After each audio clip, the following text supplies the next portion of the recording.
Hello guys, आज आहे माझा बर्थडे आणि आम्ही चाललो बाहेर आणि आम्ही करतो get ready with me. Sorry, get ready us. तर काय मला जिथे इंग्लिश बोलता येत नाही, तो प्रॉब्लेम आहे. गाइस, याला थोडं बोलतो मला वाटतं. आज बर्थडे माझा. आज येते बर्थडे माझा.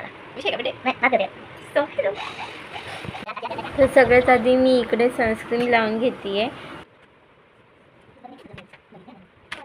सो आता मी फाउंडेशन लावते आणि आणि त्याला ब्लेंड केलं आहे. मस्त ब्लेंड करून झालं आहे. तर त्यानंतर मी त्याच्यावर कॉम्पॅक्ट पावडर लावून घेते आहे आणि हा साधारण खूप मध्ये करत होता मला. त्यानंतर पॉन्ड्स नाही लावलं तर काय होईल ना. तर मी आता चेंजिंग करून घेतलं आणि मस्त करायला लावते आहे. माझा आउटफिट कसा वाटला, फक्त एक ड्रेस आणि एक जीन्स एवढंच घालते, बाकी काहीच नाही. आणि सार्थक मला खूप बोलत होता मध्ये. आता मस्त लिपस्टिक लावून तयार झाल्याची इतकी मस्त फिलिंग आली. आणि ती माझी छोटी बहीण बघा, ती पण रेडी होती आहे. कोण चांगलं दिसतंय? जाते बोलते कोण छान दिसतंय, तर सार्थक छान दिसतंय. मी ते आयब्रो करते, बिकॉज मी आयब्रो नाही करत.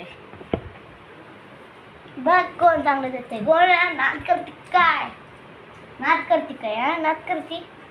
ते पण मी सगळ्यात कमी मेकअप केलंय तरी तर ना मी रात्री तेल लावलेलं, एकदम केस चंपी दिसत होती, तरी पण मी केस मोकळे सोडलेली. कसे पण दिसत द्या ना, लुक येण्याला महत्त्व आहे. अगं सार्थक पण रेडी आहे, पण ना लास्टला मी एक सरप्राईज आहे. सार्थकला बघायचं आहे बघा, तर आम्ही ट्विनिंग केली आहे. बाय.